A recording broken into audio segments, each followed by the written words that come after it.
శుభకార్యాలకు పూజార్ల కోసం వెతుకుతున్నారా? పూజారీస్.com లో అతి తక్కువ ధరలకే పూజార్లను ముందే బుక్ చేసుకోండి. వెంటనే కాల్ చేయండి. సార్ చూసుకుంటే మీరు మన పాత వీడియోలో చెప్పారు 401k అనేసి. ఇలా 401k అంటే ఏంటి సార్ అసలు? దాన్ని ఎలా స్టార్ట్ చేస్తారు? దాని పర్పస్ ఏంటి అసలు? అది ఎవరికి యూజ్ అవుతుంది? అంటే నాకు కొన్ని డౌట్స్ ఉన్నాయి. అంటే దాన్ని ఒక మ్యూచువల్ ఫండ్ మనం అంటాం కదా ఇక్కడ stock market, mutual funds, retirement ప్లానా? అసలు వాట్ ఈస్ 401k?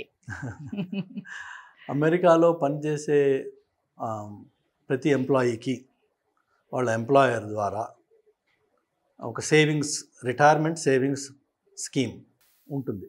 ఓకే. అది లేని వాళ్ళు చాలా ఎక్సెప్షనలీ ఫ్యూ. ఓకే. 401k ఆ పేరు ఎలా వచ్చిందో నాకు తెలియదు, కానీ దాంట్లో జరిగేది ఏంటంటే మనము pre tax money up to a certain level okay every year ఆ లెవెల్స్ పెంచుతున్నారు. లాస్ట్ ఇయర్ 27,000 ఉండేది. అంటే జనరల్గా ఎలా ఉంటుందంటే up to 50 years you have a certain eligibility amount. Okay. 50 దాటిన వాళ్ళకి క్యాచ్అప్ కాంట్రిబ్యూషన్ అని చెప్పి అండ్ ఎక్స్ట్రా 5,000 మీరు అందులో పెట్టచ్చు. ఓకే. సో లాస్ట్ ఇయర్ 22,500 ఉండింది. 50+ వాళ్ళు ఇంకొక 5,000 పెట్టి, బికాజ్ మీ రిటైర్మెంట్ దగ్గర వస్తుంది కాబట్టి ఇంకొక 5,000 సేవ్ చేసుకుంటారా బాబు. ఈ టోటల్ అమౌంట్ ఆఫ్ కాంట్రిబ్యూషన్ మీద ట్యాక్స్ ఉండదు. Okay. So it's pre tax money. Okay. That's number 1. Number 2, చాలామంది ఎంప్లాయర్స్ ఏం చేస్తారంటే ఫస్ట్ 6% ఆఫ్ యువర్ కాంట్రిబ్యూషన్ అందులోంచి 50% వాళ్ళు కాంట్రిబ్యూట్ చేస్తారు. ఓకే. అంటే 3%. If you put 5 they give you 2.5. అట్లా up to that level only. Generally ఇది మీరు 6 కంటే ఎక్కువే పెట్టచ్చు. బికాజ్ ఓవరాల్ 18,000 22,000కి మీరు మీట్ అవ్వాలంటే, so if you make like $220,000 salary, 10% of it will be 22. Okay. కానీ 50% ఆఫ్ దట్ ఎంప్లాయర్ ఇవ్వడు, ఫస్ట్ 6%కే ఇస్తాడు. ఓకే. అదొక ఫండమెంటల్ కాన్సెప్ట్ ఆఫ్ ఇది అంతా వచ్చేసి pre tax money. Okay. So మీరు 222 ఒకవేళ వస్తున్నట్టయితే 222 మీద మీరు ట్యాక్స్ కట్టరు, లెస్ దిస్ మనీ. ఒకటిది. రెండోది వచ్చేసి అందరు employers medical, dental and vision affordable care act అని 2012లో పాస్ చేశారు. So different levels of contributions ఉంటాయి, బట్ డెఫినెట్గా every employer big and small is offering it today. So ఆ basic coverages are essential to really survive in America. అంటే అక్కడ medical system బాగా డిఫరెంట్గా ఉంటుంది, కాంప్లెక్స్ అండ్ ఎక్స్పెన్సివ్ ఆల్సో. ఇవి రెండు కాకుండా మనకి సోషల్ సెక్యూరిటీ ఎలిజిబిలిటీ ఒకటి కంటిన్యూ అవుతూ ఉంటుంది. 40 quarters మన శాలరీ నుంచి సోషల్ సెక్యూరిటీ ట్యాక్స్ డిడక్ట్ అయ్యి సోషల్ సెక్యూరిటీ అడ్మినిస్ట్రేషన్కి పంపించినట్టయితే మన ఎంప్లాయర్ ద్వారా, అంటే 10 ఏళ్ల పాటు అక్కడ మనం పనిచేస్తున్నట్టయితే we are eligible for social security when we retire at 63, 65, 68 or 70. అప్పటికి మనకి సిటిజన్షిప్ వచ్చి ఉండాలి. ఉంటే సోషల్ సెక్యూరిటీ మనం డ్రా చేయొచ్చు. ఓకే. బట్ సిటిజన్షిప్ వచ్చినా రాకపోయినా this 401k money is yours, tax free initially కాంట్రిబ్యూషన్లో. కానీ డ్రా చేసినప్పుడు మాత్రం దాని మీద ట్యాక్స్ పడుతుంది. ఓకే. సో ఒకవేళ మనం అక్కడ సెటిల్ కాకుండా వెనక్కి వచ్చేసే అవకాశం ఉన్నట్టయితే, ఆ పరిస్థితి ఉంటే, ఆ టైంలో మనం దాన్ని ప్లాన్ చేసుకుని యాన్యువల్గా డ్రా చేయొచ్చు. Okay. Below the tax limit, so that you don't pay taxes on your withdrawals. In case మనం అక్కడి నుంచి వచ్చేస్తూ ఉంటే. ఓకే. అక్కడే ఉన్నట్టయితే మీ వెల్త్ బిల్డప్ అవుతూ ఉంటుంది, కంటిన్యూ ఉంటుంది. ఈ 401kనే కాకుండా ఇప్పుడు కొత్తగా పెళ్ళిళ్ళు చేసుకునే వాళ్ళు, ఈవెన్ మ్యారేజ్ కాకముందు కూడా చిల్డ్రన్స్కి ఎడ్యుకేషన్ రిలేటెడ్ కాంట్రిబ్యూషన్స్ కూడా ఇంకొక స్కీమ్ ఉంది. ఓకే. అందులో మీరు మనీ కాంట్రిబ్యూట్ చేస్తూ ఉండొచ్చు. అది ఎడ్యుకేషనల్ పర్పస్కి ఎవరికైనా ఫీజు, మీ పిల్లలకనే కాదు, ఓకే, వేరే వాళ్ళ పిల్లలకు కూడా ఆ అమౌంట్ తోటి మీరు ఫీ కట్టేసేయచ్చు. And that also is tax free. Okay. Similarly మీకు ట్యాక్స్ ఫ్రీ సిస్టమ్స్ వేరే ఉన్నాయి, మీకు IRAs ఉన్నాయి.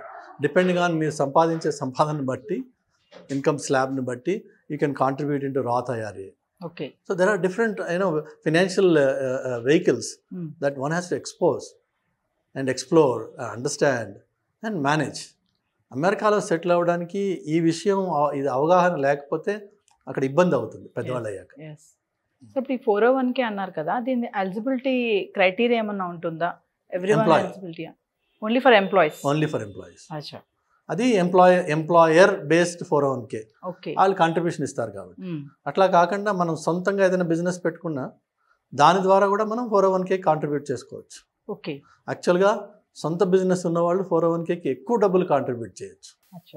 సెల్ఫ్ కాబట్టి సెల్ఫ్ అది 50,000 వరకు ఉంది పర్ ఇయర్. యాక్చువల్గా మల్టీ బిలియనర్స్ ఎవరైతే ఉన్నారో they actually park much more money, they park in millions in 401k. Okay. Because అది wonderful vehicle to save taxes. Okay. అమెరికాలో ఇంకొక రూల్ ఏంటంటే ట్యాక్సెస్ కానీ రియల్ ఎస్టేట్ కానీ ఇలాంటి ఏ విషయాల గురించి కూడా సర్టిఫికేషన్ లేనివాడు అడ్వైజ్ ఇవ్వకూడదు. Okay. You have to be licensed and certified in that state to give an advice. So none of what I'm offering is an advice. ఇక్కడ సర్టిఫికేట్స్ మళ్ళీ అక్కడ పనికిరావు, ఇక్కడ పనికిరావు. అక్కడవే. సో ఆ ఎక్స్పర్టీజ్, ఆ సర్టిఫికేషన్ ఇంపార్టెంట్ అనమాట. సో 401k అనేది ప్రతి ఎంప్లాయీకి ఖచ్చితంగా అక్కడ తీసుకునే బెనిఫిట్స్ ఉంటాయి, దాని నుంచి ఖచ్చితంగా ప్రతి ఎంప్లాయీ తీసుకోవాలి తప్పకుండా. అంటే నాకు ఒక డౌట్ సార్, అంటే ఇక్కడ నుంచి వెళ్ళిన వాళ్ళకేనా అక్కడ ఉన్న సిటిజన్స్ కి కూడా? అందరికీ. ఓకే. అందరికీ. అచ్చా, ఏమైనా డిఫరెన్స్ ఉంటుందా సార్ ఇక్కడ నుంచి వెళ్ళిన వాళ్ళకి అక్కడ ఉన్న వాళ్ళ 401k? Okay. In fact that's America. yes, equality is our fundamental right. Okay. No matter color, caste, creed, several criteria ఉన్నాయి. Okay. It doesn't matter. Immigration status is one of them. Okay. You are there, you have every right as equal as an American. yes. So ఫైనల్గా మా వ్యూవర్స్కి ఈ 401k గురించి ఒక షార్ట్గా చెప్పాలంటే ఏం చెప్తారు? చాలా మందికి అవగాహన ఉండదు నాకు తెలిసి దీని మీద. 401k అంటే ఒక రిటైర్మెంట్ సేవింగ్స్ అకౌంట్. అందులో ప్రీ ట్యాక్స్ మనీని మీరు సేవ్ చేసుకుంటున్నారు. మీ ఎంప్లాయర్ ఆఫర్ చేస్తే వాళ్ళ ద్వారా కొంత కాంట్రిబ్యూషన్ అందులో యాడ్ అవుతుంది. మీరు అసలు అకౌంటే పెట్టగా మీరు అసలు సేవ్ చేయకపోతే ఎంప్లాయర్ మీకు ఏమి ఇవ్వడు. మీరు అందులో పెట్టుకున్న డబ్బుల్ని సేవ్ చేసినప్పుడు ట్యాక్స్ సేవ్ చేస్తారు, కానీ విత్డ్రా చేస్తే మాత్రం ట్యాక్స్ పడుతుంది. ఓకే. ఒకవేళ మీరు అక్కడ ఉండకుండా ఇండియాకి వచ్చేసే పరిస్థితి వచ్చినట్టయితే అప్పుడు ఆ మనీని ఒక ఈక్వల్ అమౌంట్లో మల్టిపుల్ ఇన్స్టాల్మెంట్స్లో ఎట్లా విత్డ్రా చేయాలి అనేది ప్లాన్ చేసుకోవచ్చు. ఓకే. దాంట్లో విత్డ్రాల్కి ట్యాక్స్ పడుతుంది, విత్డ్రాల్స్కి పెనల్టీ కూడా ఉంటుంది, 10% పెనల్టీ, అర్లీ విత్డ్రాల్ పెనల్టీ అని ఉంటుంది. ట్యాక్స్ని మాత్రం సేవ్ చేయగలం కానీ ఆ పెనల్టీని మనం సేవ్ చేయలేం. బట్ 401k ట్యాక్స్ సేవ్ చేసుకోవడానికి ఒక మంచి వెహికల్. అందరు ఎంప్లాయీస్కి అది వర్తిస్తుంది, అందరు ఎలిజిబులే దానికి. మీరు సిటిజన్షిప్ అక్కర్లేదు, H1B మీద స్టూడెంట్ కూడా ఎవరైతే వాళ్ళ ఎంప్లాయర్ ఆఫర్ చేస్తే 401kలో సేవ్ చేసుకోండి. సార్ 23 years నుంచి అక్కడ ఉంటున్నారు, మీ యొక్క ఏమంటారంటే ఎక్స్పీరియన్స్, అక్కడ ఎలాంటి ప్రాబ్లమ్స్ ఉంటాయి, ఎలా ప్లాన్ చేసుకోవాలి ఎడ్యుకేషన్కి, లైక్ 401k, అక్కడ కన్సల్టింగ్ ఎలా ఉంటుంది, పార్ట్ టైం జాబ్స్ ఎలా ఉంటాయి, ఇక్కడికి అక్కడికి డిఫరెన్స్, ఇండియన్ లైఫ్ స్టైల్ ఎలా ఉంటుంది, అమెరికన్ లైఫ్ స్టైల్ ఎలా ఉంటుంది, చాలా బాగా ఎక్స్ప్లెయిన్ చేశారు sir. Thank you. Thank you very much.